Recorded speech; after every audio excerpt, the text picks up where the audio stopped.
ठीक है, तो कल हमने ये चीज डिस्कस की थी भाई, है ना? Data types, variable, keywords and literals.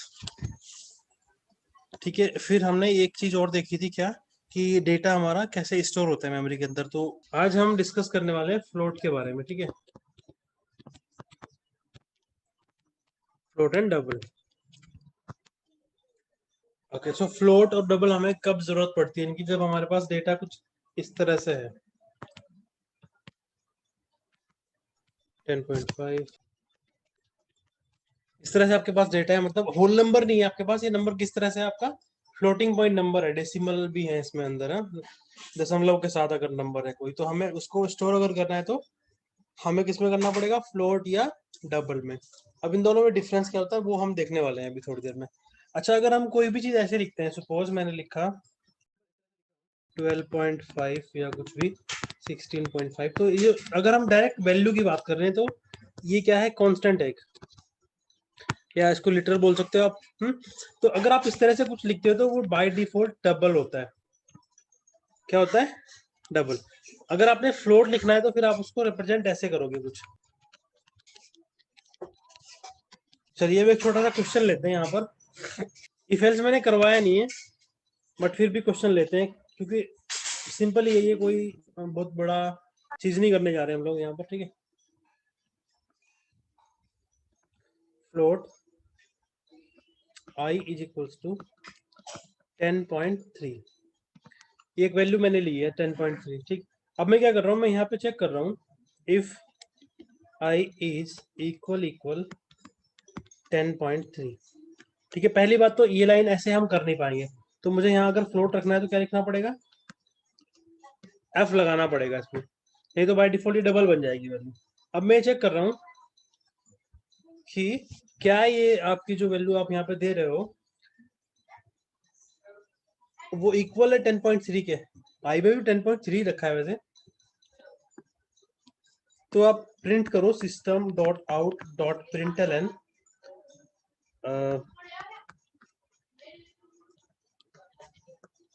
True. ठीक है, else system dot out dot println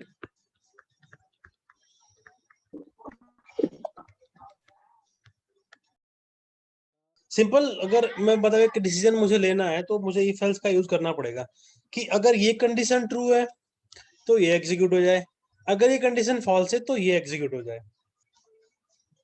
अभी एक एग्जांपल और ले रहा हूं मैं।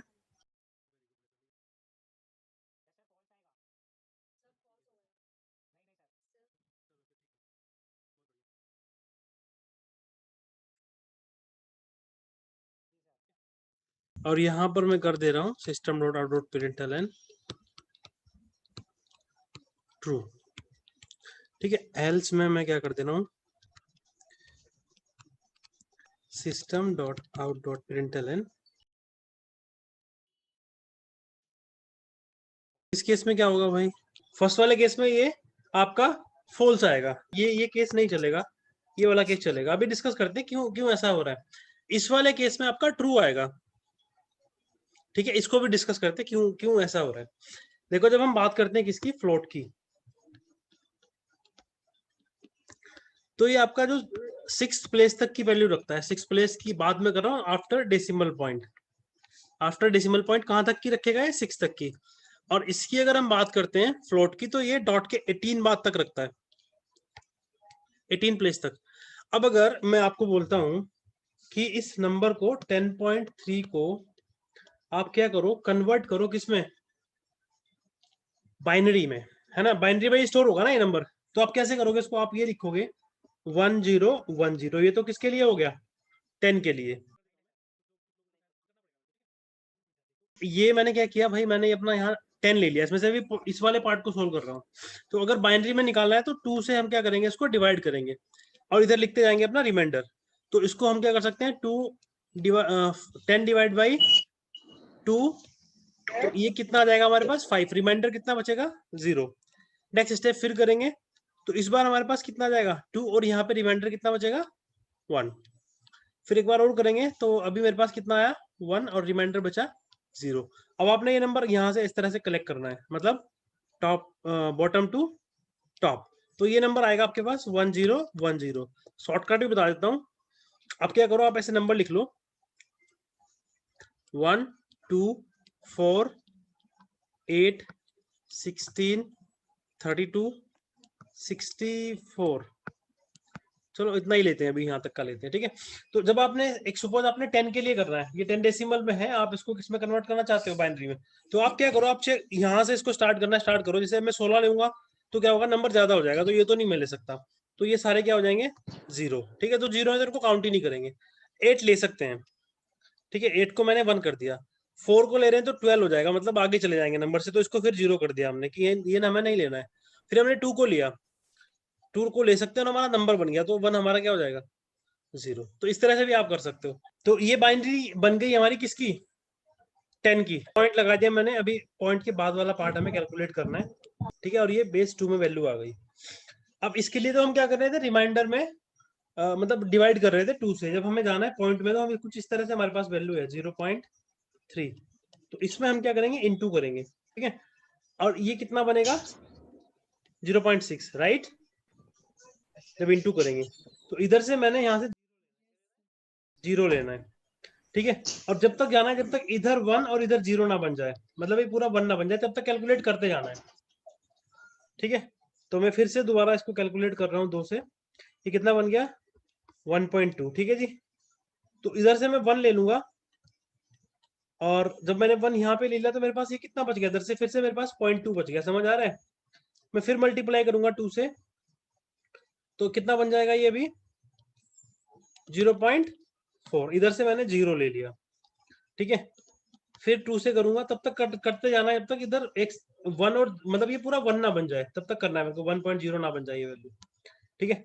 अब मैं क्या कर रहा हूँ, इसको वापस से कर रहा हूँ, तो ये बन जाएगा मेरा 0.8, ठीक है जी। इधर से मैं 0 ले लेता हूँ, फिर इसको 2 से करता हूँ, तो ये बन जाएगा कितना, 1.6, राइट। और कितना बचेगा इधर मेरे पास, 0.6। तो ये रिपीट होने लगी चीज। अब मैं एक और कर देता हूँ यहाँ पर, तो ये बन जाएगा मेरे पास 1.2। इधर से फिर मेरे पास 1 आ जाएगा, ठीक है। से 1 2 3 4 5 6 कैलकुलेशन मैं कर चुका हूँ, तो मैं आगे नहीं कर रहा हूँ।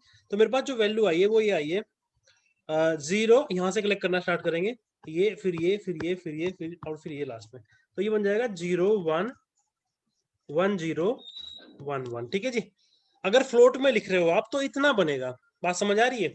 यही चीज आप अगर डबल में कर रहे थे, तो ये कैलकुलेशन जानी थी आपकी 18 तक। तो सपोज अभी मैं कहां पर आ गया था, इस तक आ गया था मैं, 0.4, ठीक है। ये मेरे पास आ जाएगा 1। तो मैं ये कर सकता हूँ कि जैसे मेरा कहाँ से रिपीट होना स्टार्ट हुआ, ये सीक्वेंस थी मेरे पास, 0 1 1 0 1, उसके बाद फिर से क्या आएगा मेरे पास, 1, और इधर आ जाएगा 0। मतलब ये हो गया यहाँ तक, 1 आया, उसके बाद फिर 0.4 में मेरे पास कितना आ जाएगा, फिर से 0 आएगा। कैसे 0 आएगा बता देता हूँ मैं आपको,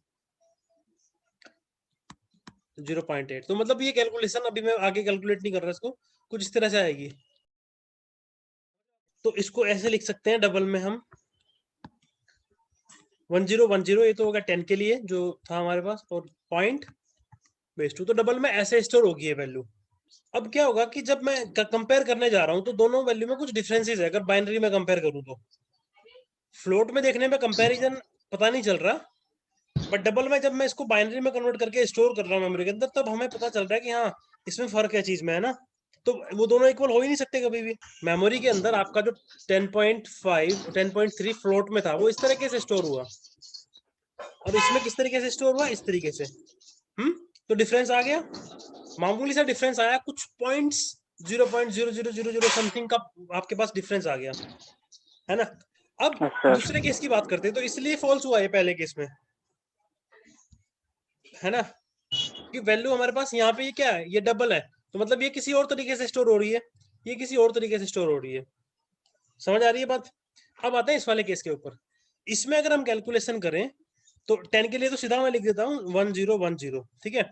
दूसरी कैलकुलेशन हम किसके ले रहे हैं, 0.25 के लिए। तो 0.25 के लिए हम क्या करेंगे, हम मल्टीप्लाई करेंगे 2 से, ठीक है। तो ये बन जाएगा कितना, 0.5, ठीक है जी। फिर हम दोबारा करेंगे तो ये कितना बन जाएगा 1.0, यहीं तक ही करना था हमें, है ना। तो इधर से मैंने क्या लिया, 0 लिया, और इधर से मैंने क्या लिया, 1 लिया। ठीक है जी, समझ आ रही है बात। सॉरी ये 0 था यहाँ पर। Yes sir.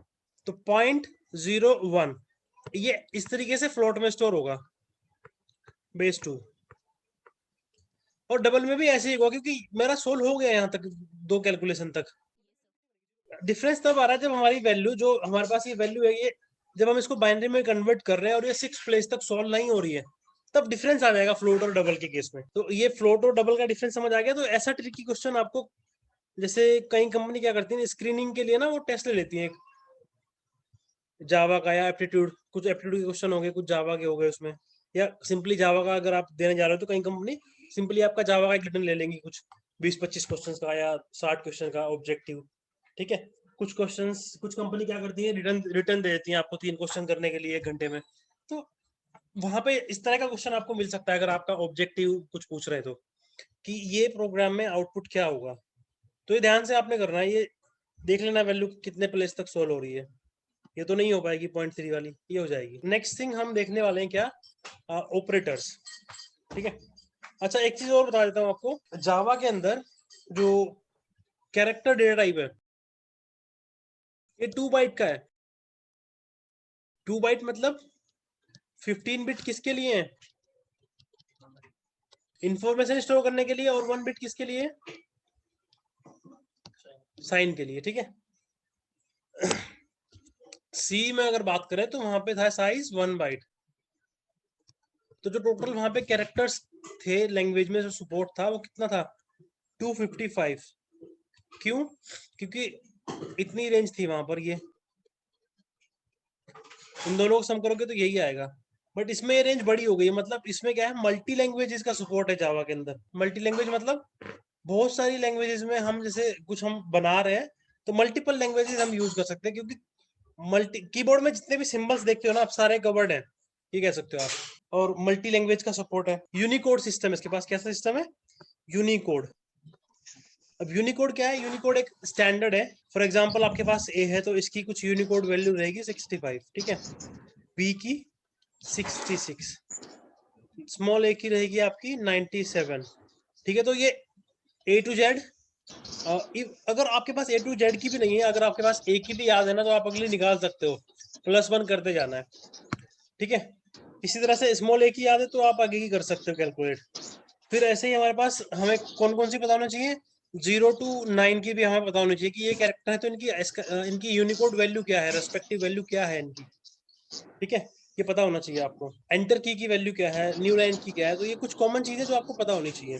तो 0 की आई थिंक 48 है, मुझे बहुत दिन हो गया काम किए हुए। ठीक है, तो 1 की क्या होगी, 49। ऐसे ही ये जाएगी आपकी बढ़ती हुई। ठीक है, मतलब ये नंबरिंग ये जो है स्टार्ट आपकी उसी से होती है, क्या बोलते हैं, 1 से ही होगी।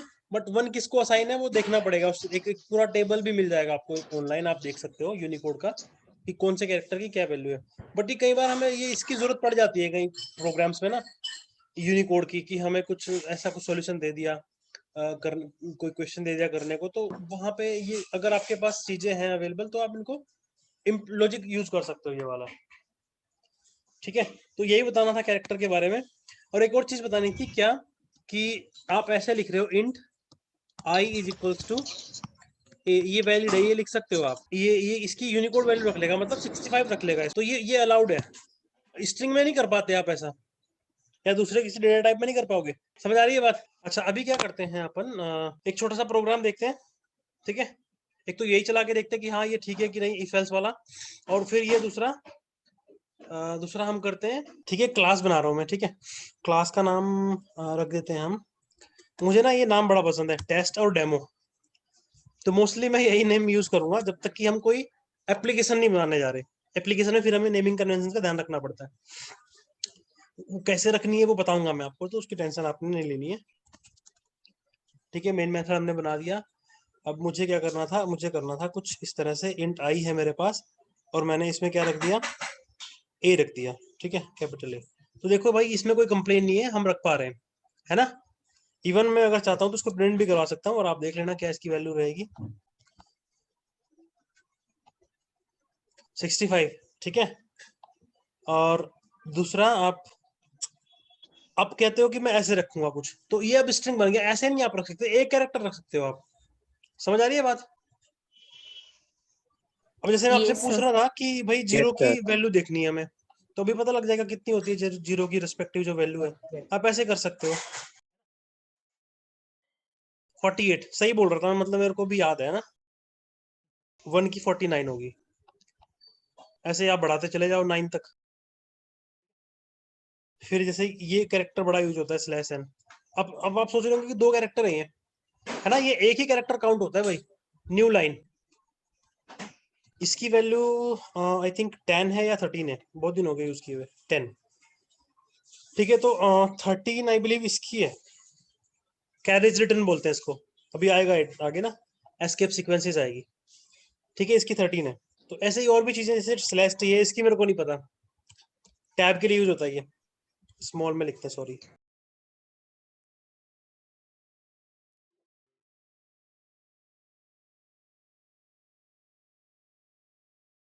जिस भी कैरेक्टर की आपने देखनी है आप उसको ऐसे कर सकते हो, या दूसरा तरीका और बताता हूँ आपको। तो ये क्या है कि कैरेक्टर और इंटीजर आपस में आप स्वैप करके यूज कर सकते हो। आपके पास कोई नंबर है, जैसे लेट्स से 1 है, तो ये अब ये किस में है, ये वैल्यू इंट में है। अब इसके रेस्पेक्टिव कैरेक्टर क्या बनेगा वो आप देखना चाहते हो, तो आप इसको कास्ट, अच्छा कास्टिंग मैंने बतानी है अभी, ये आऊंगा मैं इस टॉपिक के ऊपर में भी। तो हम क्या करें कि इसको कास्ट कर दो किसमें, कैर में, ठीक है। तो अभी 1 के लिए तो कुछ समझ नहीं आया, सिंबल हमारी समझ से परे है, तो हम क्या करते हैं, हम 65 को लेते हैं, तो ए आना चाहिए।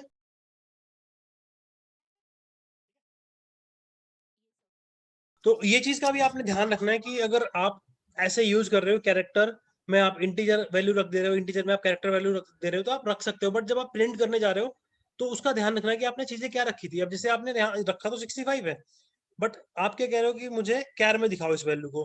कैर में दिखाओ तो कितना बन जाएगा, ए बन जाएगा, ठीक है। या मैं कहता हूँ कि भाई मेरे पास कितना है, 97 है, और इसको आप अगर देखना चाहते हो किसमें, यूनिकोड में, तो ये इसकी वैल्यू बनेगी। अब अगर मैं ऐसे करूंगा तो 97 ही बन जाएगा ये। अब आपसे कोई इस तरह से पूछे, अब ये देखो यहाँ पे तो एरर दिखा देगा तुरंत ही, क्योंकि हम यहाँ पे, इसमें क्या है कि कंपाइल साथ साथ होता है इक्लिप्स में। बट अगर यही नोटपैड पे लिख रहे होते तो आपको पता नहीं चलता कि हाँ इस प्रोग्राम में एरर है। और कोई आपको एग्जाम में ऐसा क्वेश्चन दे दे सॉल्व करने के लिए, तो आप क्या लिखोगे इसका आंसर? एरर लिखना चाहिए ना। दो कैरेक्टर नहीं लिख सकते। स्लैश अगर है तो आप दो कैरेक्टर रख सकते हो। हम्म, वो अलग केस है। अब मैंने कहा कि मैं यहाँ पर बी रख रहा हूँ, इसमें बी रखिए वैल्यू, तो इसकी क्या होगी, बी थोड़ा ही वैल्यू प्रिंट होगी, यहाँ पर क्या प्रिंट होगा, यूनिकोड वैल्यू। तो इंटरचेंजेबली इनको यूज कर सकते हो आप। बट ध्यान रखना है कि अगर सपोज आप कोई क्वेश्चन सोल्व कर रहे हो, आपसे वैल्यू पूछी गई, तो आपको ये ध्यान रखना है कि भाई हाँ वैल्यू कैसे दी गई थी, कैसे प्रिंट कर रहे हैं। अब जैसे मैं यहाँ कह देता हूँ कि क्या है, क्या में वैल्यू क्या रखी है, 65, ठीक है, कोई दिक्कत नहीं है, रख सकते हैं। और प्रिंट कर रहे हैं तो वैल्यू क्या आ रही है, ए। अगर आपका ये वेरिएबल टाइप कैसा है, क्या, तो प्रिंट भी क्या होगा, क्या। अगर ये आपका वेरिएबल टाइप कैसा है, इंट, तो प्रिंट क्या होगा आपका, भले ही आपने इधर क्या रखा हुआ है। तो ये एक चीज थी। अभी हम आगे चलते हैं फिर ऑपरेटर्स के ऊपर, ठीक है। ऑपरेटर Symbol आपका होता है। सिंबल बोल सकते हैं, यूज्ड फॉर मैनिपुलेशन। कौन सी मैनिपुलेशन, जो भी आप अपने इसमें ऑपरेशंस परफॉर्म कर रहे हो, जैसे कुछ नंबर को सम करना है या सब्ट्रैक्ट करना है, तो वो आप अगर कुछ काम करना चाहते हो तो आपको एक सिंबल चाहिए। अभी मैं सिर्फ अर्थमेटिक की बात कर रहा हूँ, तो मैंने प्लस माइनस का एग्जांपल ले लिया, ठीक है। और भी बहुत सारे ऑपरेशंस हैं जो हम कर सकते हैं, ऑपरेटर हैं बेसिकली। उन पे आएंगे हम कल, आज हम देखने किसका। तो आज मैं क्या कर रहा हूँ, बाइनरी की एक कैटेगरी ले रहा हूँ, अर्थमेटिक, ठीक है जी। अर्थमेटिक में कौन कौन से आते हैं, plus minus modulus, division and multiplication. int I is equals to 10, j is equals to 20, int k is equals to i plus 6। Value क्या होगी k की? 30 होगी। सेम चीज अगर मैं करता हूँ int s equals to j minus i, अब इसकी क्या वैल्यू रहेगी s की? 10 रहेगी। और अगर मैं कहता हूँ int d is equals to, इस एग्जीक्यूशन के बाद i डिवाइड बाई j, अब क्या रहेगी? 0 रहेगी बिल्कुल। और अगर मैं कहता हूँ कुछ ऐसे, लेट्स से मेरे पास है 105 डिवाइड बाई 20, इसकी क्या रहेगी? 5 रहेगी। इसमें किसी को डाउट है क्या? अब दूसरा एग्जांपल लेते हैं।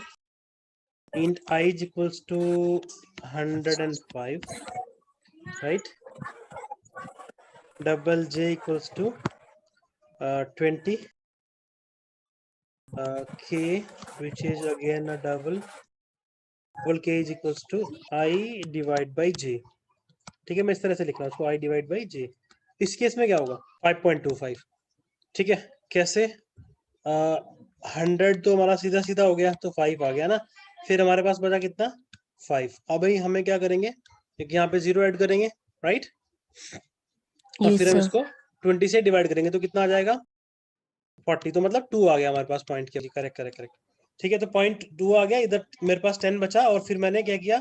एक और यहाँ पे 0 लगाया, है ना, और फिर 100 आ जाएगा मेरे पास पूरा, राइट।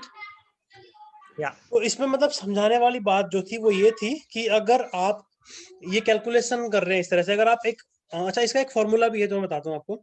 जब भी आपने कोई अर्थमेटिक ऑपरेशन करनी है ना, तो एक चीज का ध्यान रखना है, जो आपका आउटपुट होगा ना, वो कुछ इस तरह, मतलब रिजल्ट होगा आपका वो कुछ इस तरह से होगा। Int comma type of operand 1 and type of operand 2। Operand 1 operand 2 क्या है? आई और जे। ठीक है, इनमें जो मैक्स है, मैक्स कैसे निकालोगे भाई? ये 4 बाइट का है, ये हो सकता है आपका 8 वाला हो, ये हो सकता है आपका 2 वाला हो। तो इसका जो आउटपुट होगा, जो भी आपने अर्थमेटिक ऑपरेशन कोई भी लगाई है, ठीक है, इसको छोड़ देना, अभी इसकी अलग से बात करेंगे। प्लस माइनस वाली की बात करते हैं। Plus minus